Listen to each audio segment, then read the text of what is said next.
है। आइए हम सभी प्रार्थना करते हैं। Our Father God, who is the creator of Shincheonji 12 tribes, to whom we are most grateful for Kamsahamnidhanani, for giving us this precious day where we could come in front of you in this evening hour, Father.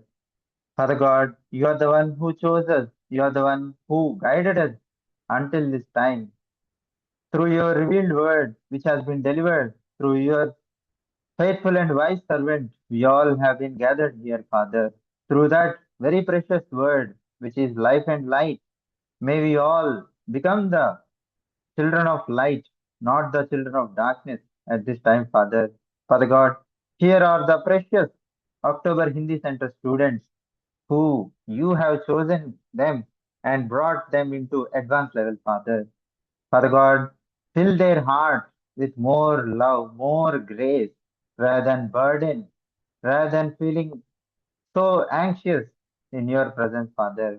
Father God, please send your mighty angels so that with each and every one of our students, maybe your spirit, so that we may all rejoice in your name by doing your work at this time, Father. As we are going to start our session, please be with us from the start till the end. We ask and pray all this in our Lord and Savior Jesus' name. Amen. Right. तो आज हम पढ़ने वाले हैं। Topic का नाम आप खुद ढूंढना होगा। किस विषय के बारे में आज हम पढ़ा, ये मैं आपको अंत में पूछूंगा। आप सभी इसका जवाब देना चाहिए। राइट। तो उसके लिए क्या करना होगा? आपको ध्यान से सेशन सुनना होगा। राइट। सभी लोग अच्छे से ध्यान से वचन सुनने के लिए तैयार रहिएगा। चलिए आज वचन खोलते हैं। बाइबल, आइए बाइबल खोलते हैं। यूहन्ना, जॉन चैप्टर 15, 15वीं अध्याय। जॉन चैप्टर 15 वर्स 1 to 3, 1 से 3 तक पढ़ेंगे। यूहन्ना 15वीं अध्याय 1 से 3 तक मैं पढ़ूंगा आप सभी के लिए। अच्छे से सुनिएगा और साथ ही साथ नोट्स बनाइएगा। सच्ची दाखलता मैं हूँ और मेरा पिता किसान है। जो डाली मुझ में है और नहीं फलती, उसे वह काट डालता है, और जो फलती है उसे वह छांटता है ताकि और फले। तुम तो उस वचन के कारण जो मैंने तुमसे कहा है शुद्ध हो। आमीन। तो ये 3 वचन बहुत ही इंपॉर्टेंट है हम सभी के लिए, इन जनरल हर एक के लिए। क्यों इंपॉर्टेंट है उस बात को थोड़ा सा समझने की प्रयास करते हैं। पहले आयत, फर्स्ट वचन क्या था? What is the first verse that which we are seeing here? सच्चा दाखलता, सच्चा, सच्ची दाखलता मैं हूं। I am the true vine. और मेरे पिता, मेरा पिता किसान है। My father is the gardener. यहां पर बात कौन कर रहे हैं? ऑब्वियसली यीशु मसीह कर रहे हैं। राइट। तो अगर यीशु मसीह अपने आप को दाखलता से कंपेयर करेंगे तो उनका पिता किसान, तो कौन है यहाँ पर? यीशु मसीह का पिता कौन है? परमेश्वर। तो परमेश्वर किसान और यीशु मसीह एक दाखलता। ना, ये किसके बारे में बातचीत चल रही है और क्यों ये बातचीत उनके सामने रखा जा रहा है, इसके बारे में थोड़ा सा चिंतन करते हैं। थोड़ा सा मैं आपको बैकग्राउंड एक्सप्लेन करता हूँ।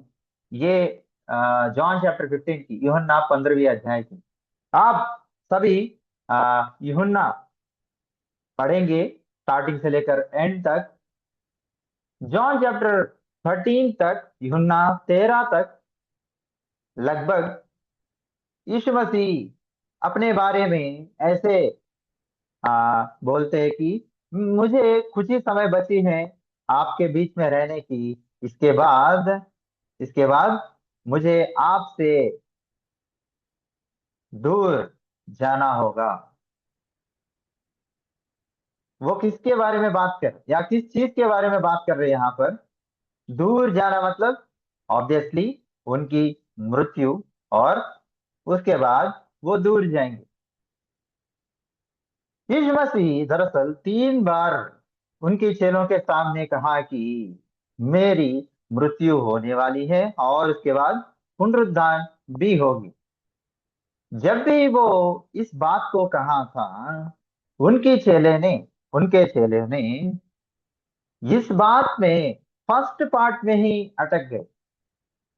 आपकी मृत्यु होगी तो आप इतने जल्दी हमको छोड़ के जाएंगे, तो हमारा कैसे, हम कैसे रहेंगे? इस बात पे उनकी चिंतन होती थी। पतरस ने भी इस बात को लेकर क्या कहा था?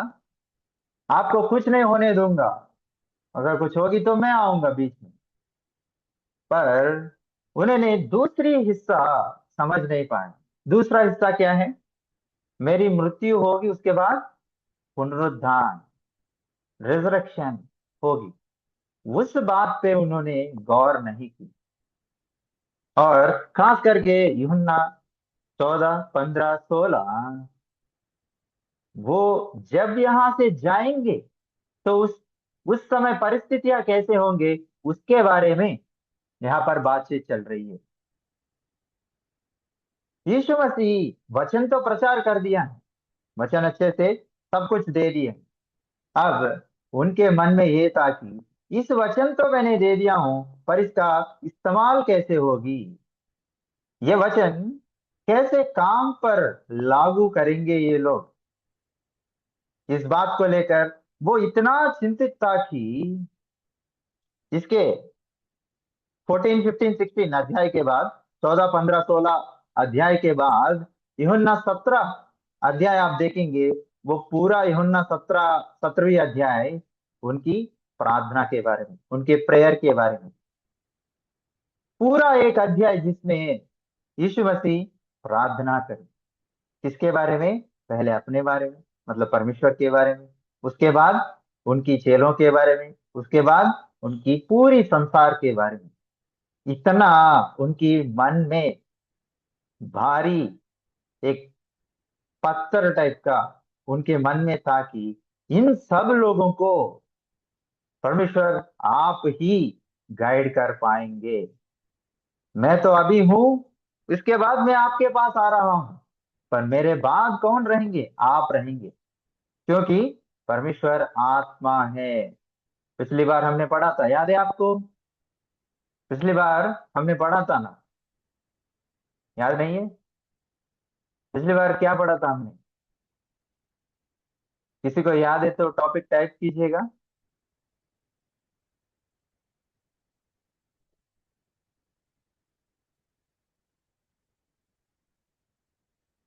जल्दी।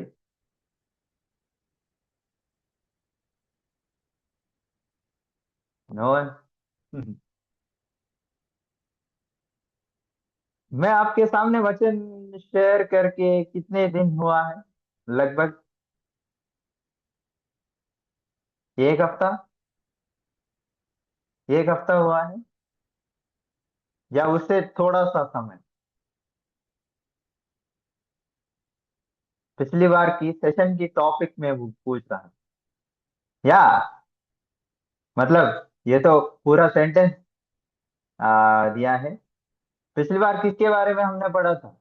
इंपॉर्टेंस ऑफ वर्शिप सर्विस, आराधना की महत्वपूर्णता, परमेश्वर को सेवा की महत्वपूर्णता।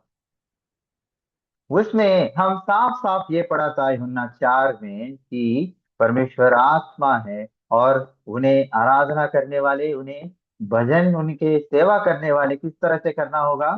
आत्मा और सच्चाई में। आमीन। So back to the topic. तो यहाँ पर यूहन्ना 15 में हम देख पाएंगे कि परमेश्वर एक किसान की तरह यहाँ पर हम देख सकते हैं। अगर परमेश्वर एक किसान है, परमेश्वर तो आत्मा है, और आत्मा किसानी कैसे करेगी, खेती बाड़ी कैसे करेगी?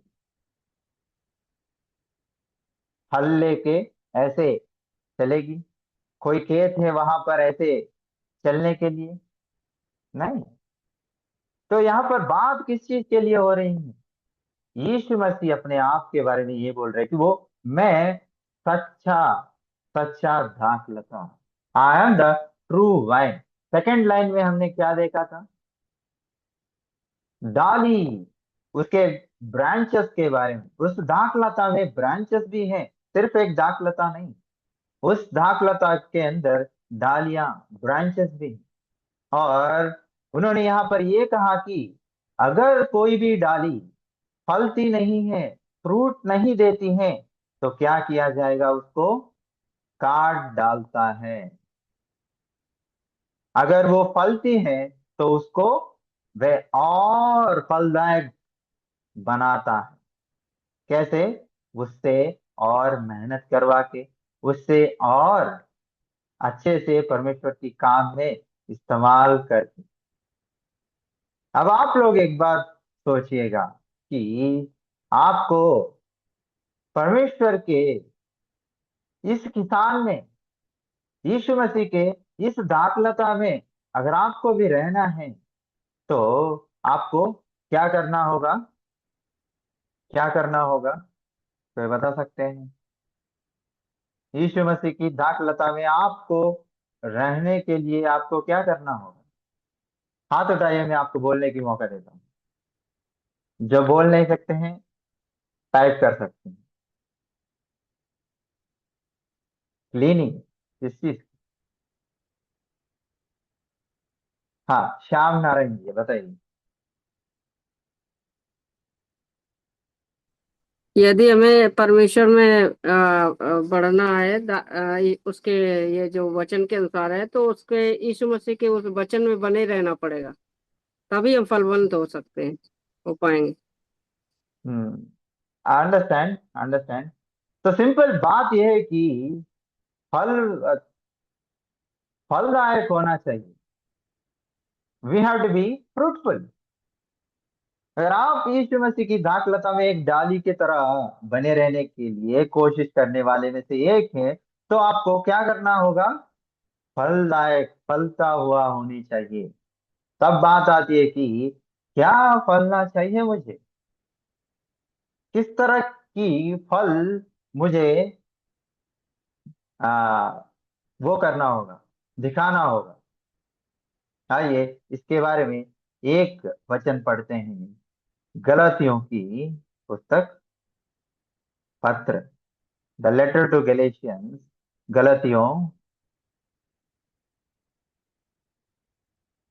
5वीं अध्याय 22 और 23 पढ़ते हैं। गलतियों 5वीं अध्याय 22 और 23 पढ़ते हैं साथ। पर आत्मा का फल प्रेम, आनंद, मेल, धीरज और कृपा, भलाई, विश्वास, नम्रता और संयम है। ऐसे ऐसे कामों के विरोध में कोई भी व्यवस्था नहीं।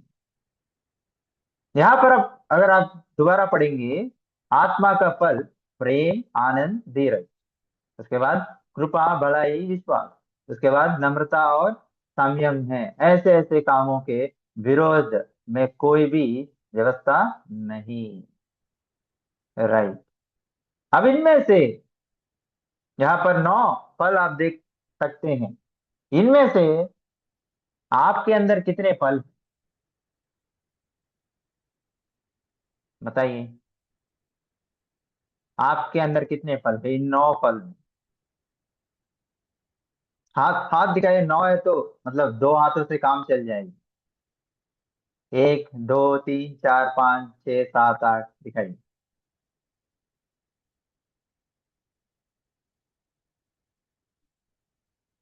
कितने? बहुत सारे लोग नहीं दिखा रहे। इसका मतलब मैं क्या समझ? आपको समझ नहीं आया, या आप अभी भी काउंट कर रहे हैं?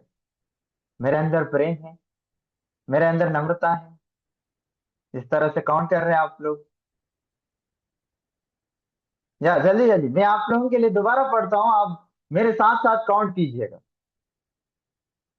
पर आत्मा का फल प्रेम, आनंद, मेल, धीरज, कृपा, भलाई, विश्वास, नम्रता और सम्मान।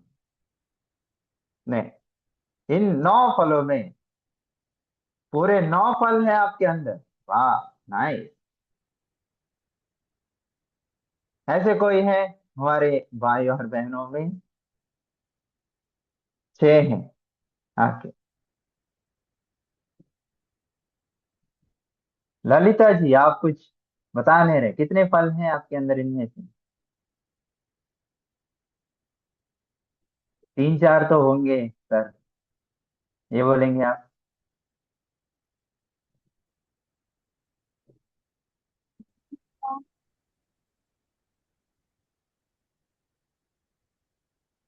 जी। करना है इसे और करना है और क्रिया का आज्ञा को मानना है और वचन के अनुसार चलना है। नहीं नहीं, वो सब तो करना है, पर मैं ये पूछ रहा हूँ कि आपके अंदर कितने हैं अभी? मैं तो इस तरह सिमरन जी आप बताएंगे।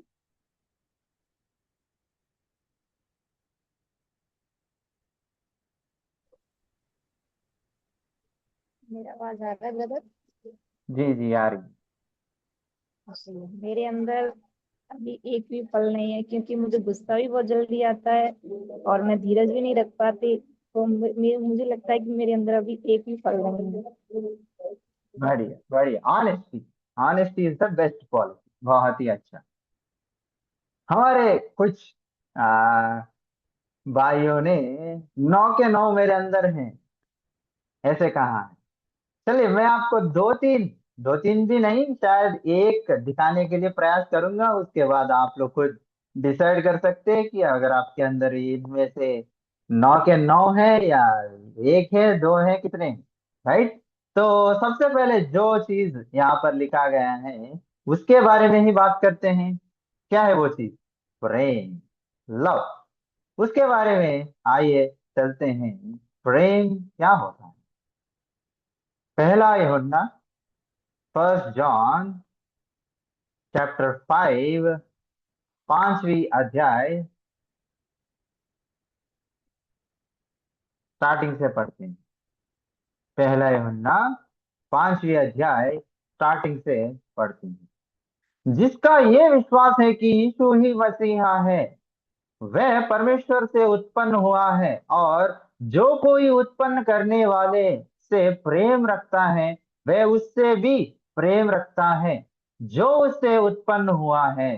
जब हम परमेश्वर से प्रेम रखते हैं और उसकी आज्ञाओं को मानते हैं, तो इसी से हम जानते हैं कि परमेश्वर की संतानों से प्रेम रखते हैं।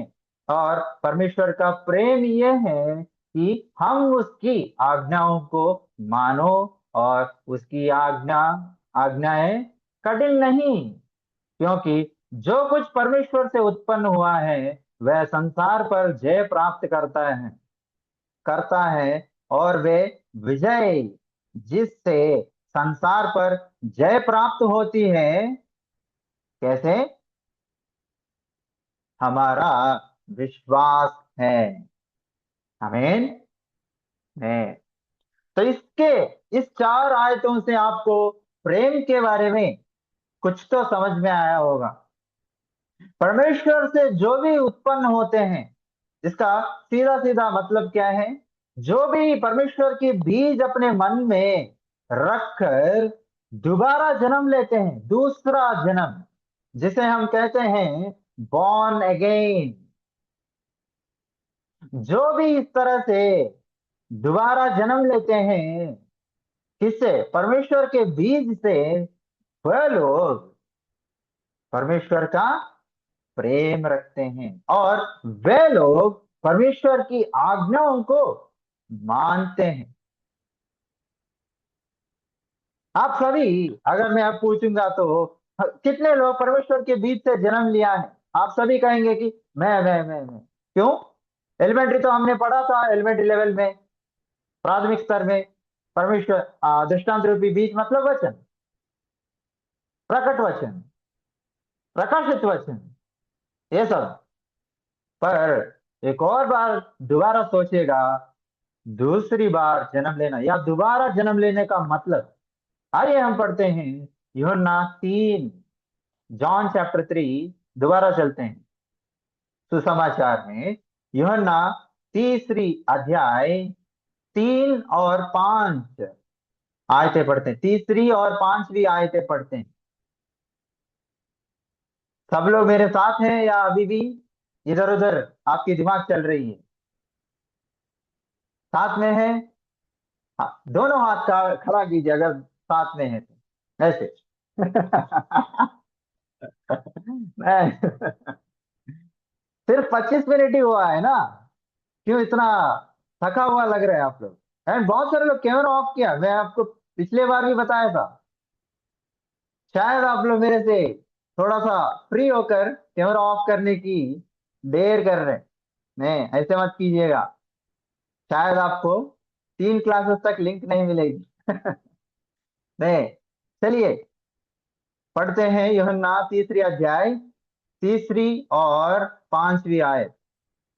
यीशु ने उसको उत्तर दिया कि मैं तुझसे सच सच कहता हूं, यदि कोई नए सिरे से ना जन्मे तो परमेश्वर का राज देख नहीं सकता। और पांचवी आयत ये कहती है कि यीशु ने उत्तर दिया कि मैं तुझसे सच सच कहता हूं, जब तक कोई मनुष्य जल और आत्मा से ना जन्मे तो वह परमेश्वर के राज्य में प्रवेश नहीं कर सकता। यहाँ पर दो चीजें अच्छे से याद रखिएगा, तीसरी और पांचवी आयतों में, परमेश्वर का राज्य को देखना, परमेश्वर के राज्य में प्रवेश करना। अभी मैं आपसे एक और सवाल पूछूंगा, परमेश्वर का राज्य को आप में से कितने लोग देखा है? हाथ खड़ा कर सकते हैं अगर कोई परमेश्वर के राज्य को देखा है तो। मैं तो परमेश्वर को भी नहीं देख सकता हूँ, क्योंकि परमेश्वर आत्मा है, मैं शरीर में हूँ। तो परमेश्वर के राज्य को मैं कैसे देख सकता हूँ?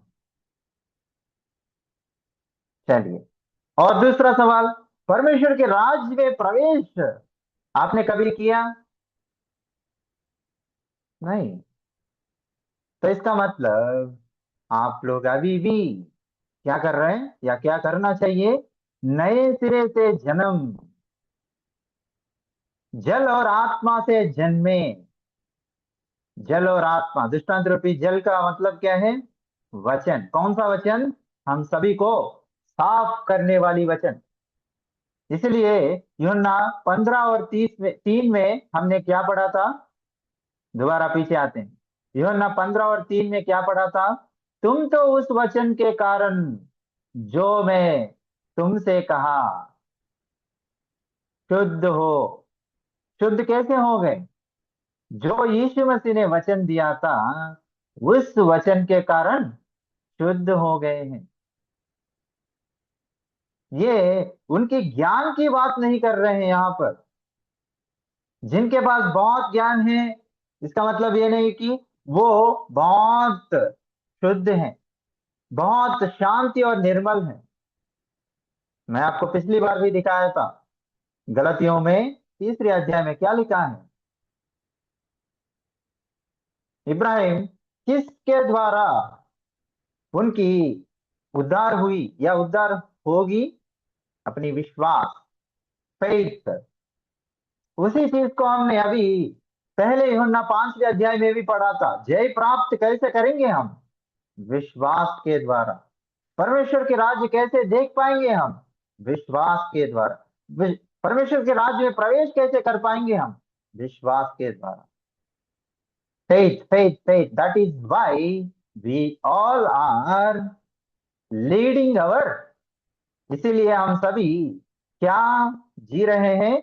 लाइफ ऑफ फेथ, विश्वासी जीवन।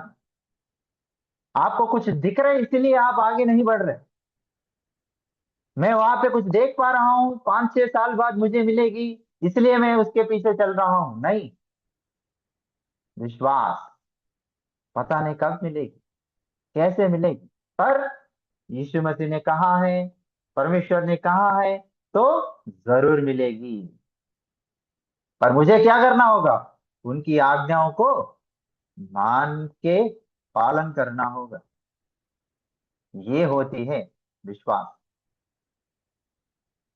विश्वास ये नहीं है कि 1 घंटा 2 घंटा बैठ के प्रार्थना, 3-4 घंटे बैठ के गाना गाना, इधर उधर जब भी जहां पर भी मीटिंग होती है, जी जहां पर भी आपको बुलाते हैं वहां पर जाना, ये अच्छी चीजें हैं, मना नहीं कर रहा हूँ। अच्छी बात है अगर किसी को सहायता करना हो, बट बट यीशु मसीह ने मती में भी कहा है कि क्या है उस इतना मेहनत की फल जो आपको परमेश्वर के राज में प्रवेश नहीं करने देती। अगर उसी दिन आप मर जाएंगे तो आप क्या कहेंगे, क्या लेकर जाएंगे? मैं ये इसलिए नहीं बोल रहा हूं कि आपके जीवन को कुछ नीचे करके आपके पास, मतलब ये सब इस संसार में क्या रखा है, इस तरह के मैं बात नहीं कर रहा हूँ। पिछली बार भी मैंने कहा कि जीने के लिए कुछ काम करना होगा, कुछ पैसे बनाना होगा, कुछ परिवार को चलाने के लिए लोगों को भी देखभाल करना होगा। मैं उसके लिए अगेंस्ट नहीं हूं। मैं ये बात आपको समझाना चाह रहा हूं कि परमेश्वर का राज्य खोजना हमारे लिए सबसे बड़ा महत्वपूर्ण चीज है। उसको खोजते हुए आप यहाँ पर आए हैं। ये प्राथमिक स्तर पास करके, माध्यमिक स्तर पास करके, उच्च स्तर एडवांस लेवल तक आए हैं। और एडवांस लेवल में आप क्या सीख रहे हैं?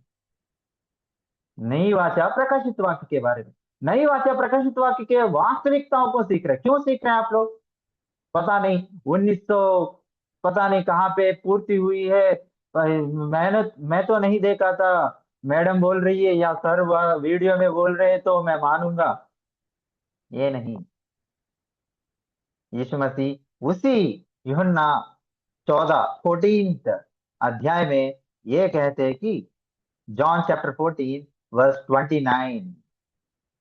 29 और मैंने अब इसको इसके होने से पहले तुमसे कह दिया है। होने से पहले तुमसे कह दिया, होने से पहले कहने वाली बात को क्या बोलते हैं हम लोग?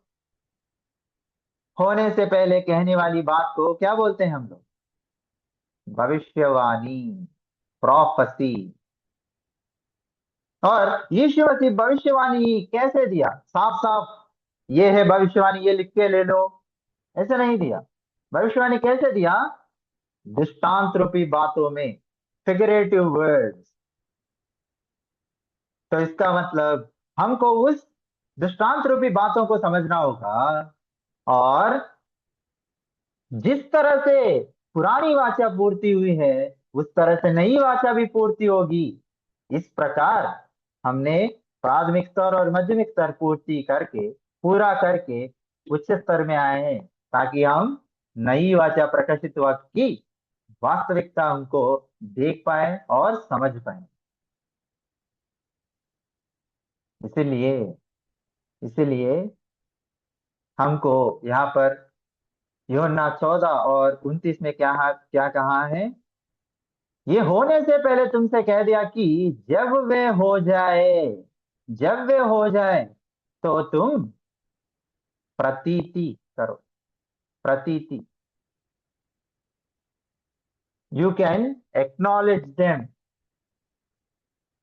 समझो, सोचो, विश्वास करो। ईसाई क्रिश्चियनिटी, ईसाई धर्म कभी भी अंधविश्वास नहीं बनाती आपको। देखिए, समझिए, भविष्यवाणी की पूर्ति की समय है, देखिए और समझिए। इस तरह से कभी आपने कहीं और, कोई और कलीसिया में, कोई और जगह में कभी देखा आपने? नो। कहाँ पे देख सकते हैं आप ये चीज? नई वाचा प्रकाशित वाक्य की पूर्ति के समय पर, जो पूर्ति के समय पर जहां पर यीशु मसीह और परमेश्वर के सिंहासन है, सिर्फ वहां पर देख पाएंगे। कहां पर है वो? कहां पर है? प्रकाशित वाक्य 14 के अनुसार सिय्योन पर्वत, प्रकाशित वाक्य 15 के अनुसार साक्षी की तंबू का मंदिर, the temple of the tabernacle of the testimony. उसी चीज का नाम क्या है? नई आकाश, नई पृथ्वी, चिंचौंजी। ये किसकी कलीसिया है? मेरी, आपकी, किसी और की, कोरिया वालों की? नहीं, यीशु मसीह की। कलीसिया का सर कौन है? हेड कौन है? यीशु मसीह। हम सब क्या हैं? उनकी शरीर। पहले कुरिन्थियों 12वीं अध्याय में आप इस चीज के बारे में पढ़ सकते हैं। इसलिए हम सब, जब यीशु मसीह एक दाखलता है और उसके डालियां बनेंगे, हमारा काम क्या है? फल लाना, फलदायक बनना। फलदायक तो एक अर्थ आपने जाना, जिस तरह से प्रेम, धीरज, ये सब होनी चाहिए। और अब दूसरा अर्थ, मैं फलदायक होने के लिए क्या करना चाहिए, उसके बारे में अभी दिखाऊंगा। कितने लोग रेडी हैं दूसरा अर्थ जाने के लिए? फलदायक बनने के लिए और क्या करना चाहिए? है, बढ़िया। वाह, बाकी लोग रेडी नहीं है? नहीं चाहिए आपको? बहुत ज्यादा भूख लग रही है सर, सुबह से कुछ नहीं खाया हूँ। आप इतना मुझे वेट मत कराइए, जल्दी जल्दी बताइए। हाँ, चलिए। जेम्स चैप्टर 1, नई नियम में ही जेम्स चैप्टर 1, याकूब, याकूब पहली अध्याय और उसकी 8वीं आयत पढ़ते हैं, वर्स 18। उसने अपनी ही इच्छा से हमें सत्य के वचन के द्वारा उत्पन्न किया, ताकि हम उसकी सृष्टि की हुए वस्तुओं में से एक प्रकार के, क्या होना चाहिए? प्रथम फल हो, फर्स्ट फ्रूट। यहाँ पर फल किसको दर्शा रही है? किसको? सत्य के वचन के द्वारा उत्पन्न किए गए लोगों को। सत्य के वचन के द्वारा उत्पन्न किए गए लोगों को। इसका मतलब आप और मैं, आप और मैं। तो इस सिय्योन पर्वत पर कौन होंगे? सिय्योन पर्वत पर कौन होंगे? प्रकाशित वाक्य 14 तक तो हमने नहीं आया है, हम तो तीसरी अध्याय पर ही हैं। हमको कैसे पता होगा? चलिए, प्रकाशित वाक्य 14 खोल के देखते हैं कि वहां पर कौन है। और इस अध्याय, जो अभी आयत हमने पढ़ा है, उसकी और इसकी क्या रिलेशन है? प्रकाशित वाक्य 14,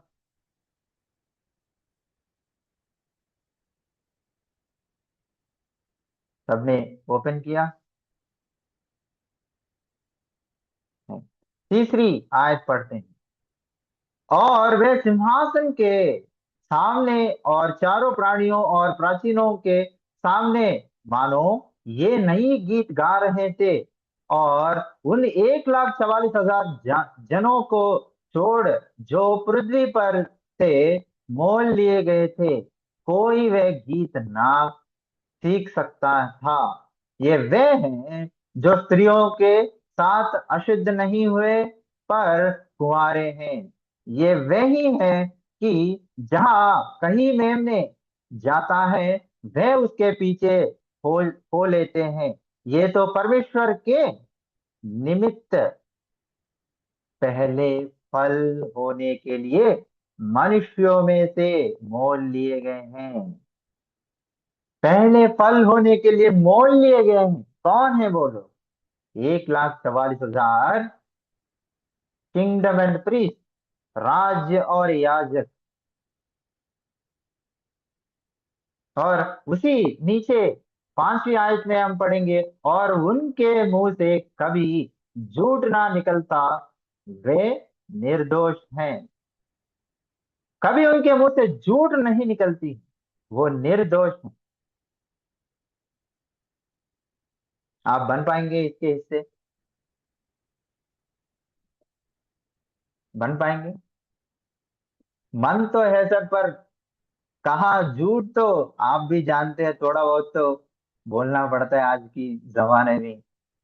निर्दोष हम कितना भी जीने की प्रयास कीजिएगा, कोई ना कोई तो हमारे ऊपर दोष तो लगाने वाले होते ही हैं। नहीं, तो 1,44,000 के हिस्से बनने के लिए हमको क्या करना होगा? क्या करना होगा? दिन रात वचन पढ़ते रहो, बिना सोए बिना थके। परमेश्वर आपको भी जानते हैं, वो इतना आपसे मेहनत नहीं करवाएंगे। आप उनके लिए बहुत कीमती लोग। चलिए देखते हैं उनके हिस्सेदार बनने के लिए क्या करना होगा। मलाकी, पुराने नियम की आखिरी पुस्तक,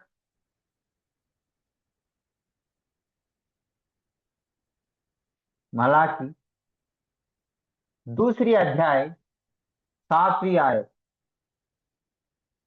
दूसरी अध्याय 7वीं आयत। क्योंकि याजक को चाहिए कि वे अपने ओंठों से ज्ञान की शिक्षा करे, और लोग उसके मुंह से व्यवस्था पूछे, क्योंकि वे सेनाओं के यहोवा का दूत है। कौन है याजक और राज्य के लोग? परमेश्वर की सेनाओं का दूत के मायने रखते हैं। परमेश्वर की सेना, इस तरह से चलने के लिए उनके वचन हो तो उसी तरह चलेंगे। हमने क्या पढ़ा था अभी अभी प्रकाशित वाक्य 14 में? जिस जगह या जिस तरफ मेमने चलेगी, वे उसके पीछे पीछे चलेंगे। मेमने इस साइड चल रही है, आप उस साइड चल रहे हैं, नहीं। मेमने कौन है? पिछली बार भी मैंने बताया था, यीशु मसीह। तो यीशु मसीह इस तरफ चलेंगे तो आपको भी उसी तरफ चलना होगा। वहां पे तो बहुत सारे गड्ढे हैं, मैं गिर जाऊंगा, मुझे तो रास्ता नहीं दिख रही है, मैं नहीं जाऊंगा जब तक मुझे दिखेगी। ये नहीं होगी। यीशु मसीह जहां पर आपको बुलाते हैं वहां पर आना होगा, जहां पर आपको गाइड करते हैं वहां पर जाना होगा। आप सभी पुराने नियम में योना जोना के बारे में पढ़ा होगा, पढ़ा है ना? परमेश्वर उनको एक तरफ जाने के लिए बोला था, पर वो दूसरी तरफ गए। रिजल्ट क्या हुआ था? जाइए जाइए, आराम से जाइए, मैं किसी और को ढूंढूंगा। ऐसे हुआ था? नहीं। उनको समुद्र से एक बड़ा मछली से उनके अंदर लिया, और जहां उनको जाना था वहां पर छोड़ दिया। ये होती है परमेश्वर की कार्य। इसलिए आप सभी को परमेश्वर के राज्य की रास्ता इतने साफ साफ दिखा रहे हैं इस प्रकट वचन के जरिए। मैं आशा करता हूं कि आप सभी उसी रास्ते में अंत तक जाएंगे। मैं ये नहीं चाहता हूं कि मुझे तो डर लग रहे सर, यहाँ पे आसपास मुझे कोई दिख नहीं रहे कि इस रास्ते पे चलने वाले। मुझे तो वचन तो बढ़िया है, पर विश्वास करना थोड़ा सा मुश्किल हो रही है। अगर ये आप कहते हैं तो एक बार पहले आगमन के समय पर जाके सोचिएगा। यीशु मसीह के पीछे कितने लोग थे? कितने लोग थे? सिर्फ 12। सिर्फ 12। उनको डर नहीं लगा है? वो यहाँ पर क्या पूछ रहे थे यूहन्ना 14 में? आप जाएंगे तो हमारे लिए कौन रहेंगे? पर यीशु मसीह ने क्या कहा? आप परमेश्वर पे विश्वास कर रहे हो तो मेरे ऊपर भी विश्वास कीजिए। मैं आपको छोड़ के नहीं जा रहा हूं, मैं आपके लिए एक जगह बनाने के लिए जा रहा हूं। जब वो जगह बनाएंगे, मैं दोबारा आऊंगा और आपको वहां पर रहने के लिए ले जाऊंगा। तो इसका साफ साफ मतलब यही है कि यीशु मसीह दूसरी आगमन के समय पर एक जगह बनेगी और उस जगह पर परमेश्वर के सारे लोग इकट्ठे होंगे। तो आप नहीं चाहते क्या वहां पर होने के लिए? कितने लोग चाहते हैं वहां पर होने के लिए?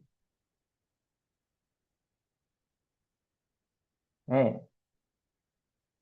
कुछ लोग अभी भी सोच रहे हैं। क्यों? इतने लोग हाथ खड़ा किया तो मेरा भी एक काउंट कीजिएगा। मेरे परिवार में मेरी माता जी जा रही है तो मुझे भी साथ ले जाएगी, अकेले तो नहीं जाएगी। नहीं, यहाँ पर आपकी वो नहीं चलेगी। मेरे जान जान पहचान के लोग हैं, वहां पर मैं बात करके कुछ जुगाड़ कर लूंगा। नहीं, यीशु मसीह ने क्या कहा लूका 13 में? मैं उस दिन आपसे कहूंगा, मैं आपको नहीं जानता। बोलो क्या कह रहे हैं? प्रभु आपके साथ ही तो हमने खाना खाया था, आपके साथ ही तो हमने सुसमाचार प्रचार किया था। ये क्या बोल दिया आपने? मैं नहीं जानता।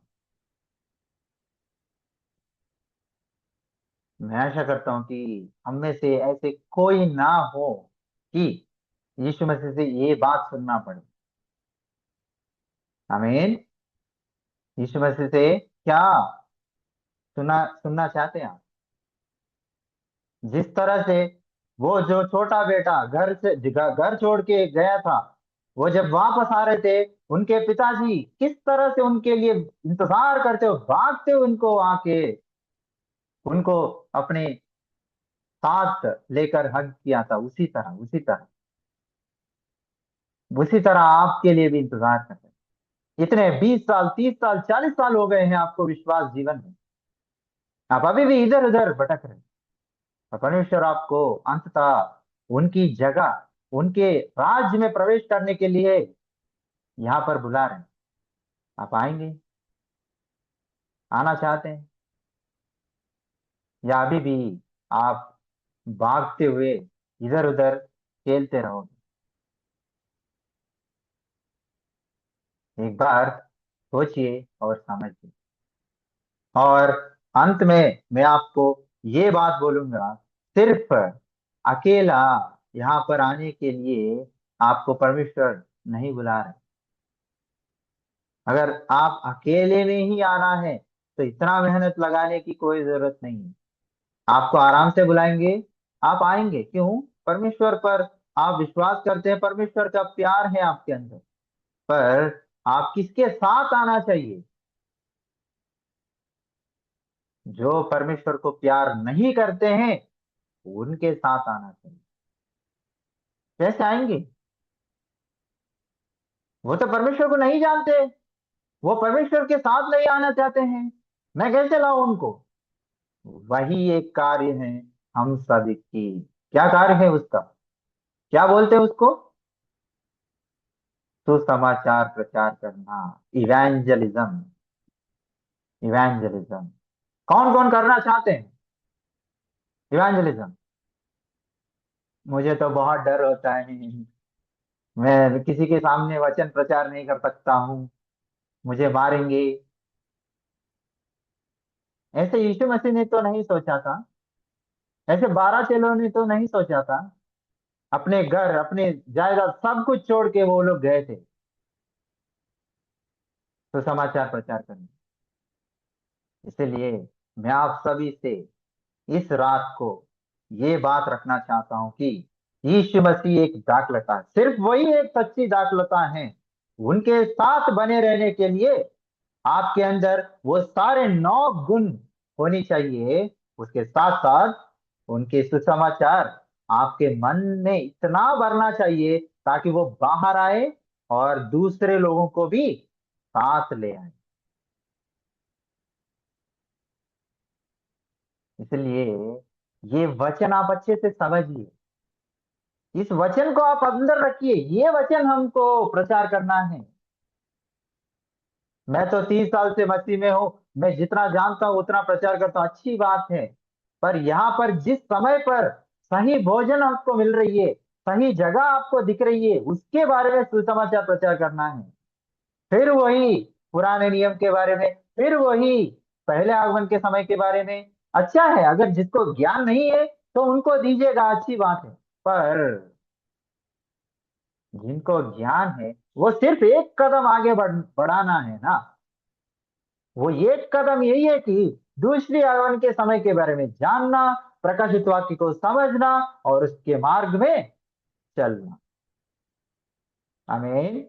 इसलिए उच्च स्तर में, एडवांस लेवल में अच्छे तरह से प्रकाशित वाक्य के बारे में समझिएगा, उसके साथ अपने मन और दिल में मोहरित कीजिएगा, ताकि उसको घटाए या बढ़ाए ना करे। ऐसे करेंगे तो क्या होंगे? परमेश्वर के राज में प्रवेश नहीं कर पाएंगे। इसलिए आप सभी इस बात को ध्यान रखिएगा।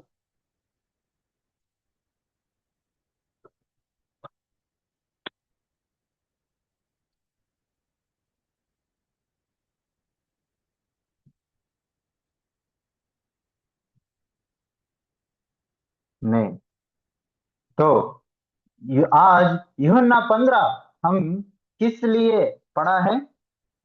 सभी को जवाब मिल गई।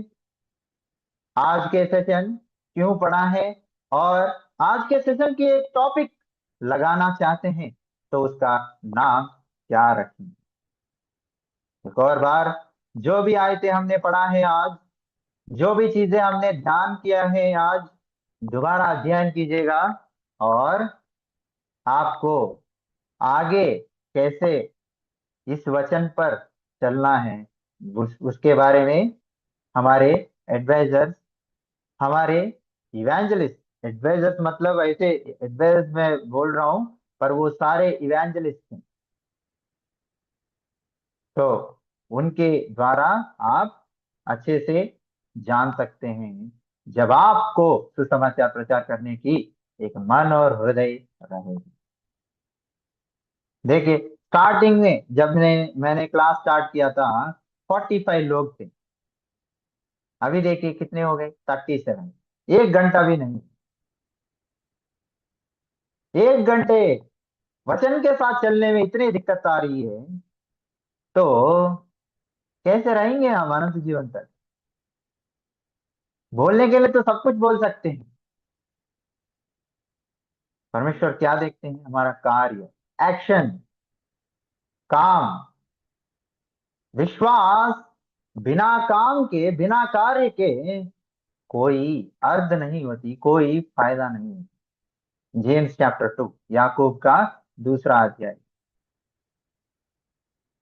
इसलिए अच्छे से आज के वचन के बारे में समझिए और सोचिए, और आपको आज की क्लास कैसे लगी है उसके बारे में आप सभी क्या करना चाहिए? 2 असाइनमेंट। क्या है वो 2 असाइनमेंट? क्लास कैसे लगी उसके बारे में वॉइस नोट भेजना। दूसरा, दूसरी चीज क्या है? आप इसके बारे में कैसे डिटर्मिनेशन, किस दृढ़ मन के साथ आगे बढ़ना चाहते हैं, उसको आप लिख के भेजिएगा। 2 चीज करना है, पिछली बार भी बहुत कम लोग किए थे। पहले चीज, आज के सेशन कैसे लगा उसके बारे में वॉइस नोट भेजना। दूसरा, इस वचन जो आपने आज सीखा है उसके जरिए उसको, उसके ऊपर चलते हुए आगे किस तरह से आप रहेंगे या काम करेंगे उसके बारे में डिटर्मिनेशन लिखिएगा, अपने दृढ़ मन। राइट? तो ये 2 चीज आप जल्दी ही खत्म कीजिएगा, ताकि आप इसको एक बोझ की तरह, अरे मैं कल रात को जो करना था वो मैं भूल गया हूँ, आज सुबह सुबह करूंगा, पर काम पे भी निकलना है, चलो शाम के आने के बाद करूंगा, शाम को आने के बाद थक गया हूँ यार, रात को करूंगा, पर दोबारा क्लास आ गई, मैं कर नहीं पाया हूँ। ये नहीं होना चाहिए। राइट। या यहाँ पर युवा लोग हैं, जो मिडिल एज में है वो भी है, जो थोड़ा सा ऊपर के एज में भी है वही लोग, वो भी लोग हैं। 20, 30, 40, 50, 60, 70, बहुत सारे एज के लोग हैं। आप मुझे देख के इस बात को ऐसे मत समझिएगा कि सिर्फ भौतिक रूप के चीजों को, अरे इनको इतना शायद नहीं पता होगा, क्या ही पता है, अरे मतलब इतने ये सब तो युवा लोग हैं। नहीं, यीशु मसीह का उम्र कितना था? 33, सिर्फ 33। फरीसियों और शास्त्रियों का उम्र कितनी हो सकती थी उस समय? 60, 70। पर उनकी बात सब लोग सुनना पड़ा। उस समय यूहन्ना का एज कितना था? 20 साल भी नहीं थे। पर वो जब वचन प्रचार करने गया, सब लोग उनको सुनना पड़ा। ये होती है परमेश्वर का काम। विश्वास के साथ, वचन के साथ, परमेश्वर की आत्मा के। मैं आशा करता हूं कि आप सभी इसी तरह से आगे बढ़ेंगे, इसी तरह से अपने आप को नम्र, उसमें पढ़ा था ना एक चीज, एक क्वालिटी क्या है? नम्रता, प्रेम, वो आपके मन के अंदर रखते हुए आगे बढ़ेंगे। आमीन। राइट। तो कितने लोग करेंगे असाइनमेंट, वॉइस नोट और लिख कर भेजना? कितने लोग करेंगे? बढ़िया। मैं आप सबको देख रहा हूँ, स्क्रीनशॉट तो ले लिया है हमारे इवेंजलिस्ट ने। सबकी असाइनमेंट्स के लिए मैं इंतजार करूंगा, राइट। नहीं तो अगली क्लास में दोबारा प्रकाशित वाक्य के जो अध्याय आपको अभी पढ़ा रहे हैं, वो उसी अध्याय के ऊपर अध्ययन करेंगे। और साथ ही साथ रविवार की सेवा में ज्वाइन करना ना भूलिएगा। संडे सर्विस 12 बजे ज्वाइन करना ना भूलिएगा, जिसमें हम सब मिलकर परमेश्वर को आत्मा और सच्चाई में आराधना करेंगे, राइट। चलिए इस बात पर आज की क्लास को प्रभु प्रार्थना से एंड करेंगे। Our Father who art in heaven, hallowed be your name. Your kingdom come, your will be done on earth as it is in heaven. Give us this day our daily bread. Forgive our debts as we also forgive our debtors. Lead us not into temptation, but deliver us from the evil one. For yours is the kingdom, power, and glory forever and ever. Amen. मैं आइए परमेश्वर को महिमा करते हैं थालियों के साथ। Right. चलिए मैं आप सभी के असाइनमेंट के लिए इंतजार करूंगा। और कब दोबारा सुनना चाहते हैं आप? 1 हफ्ते के बाद, 10 दिन के बाद, 2 हफ्ते के बाद?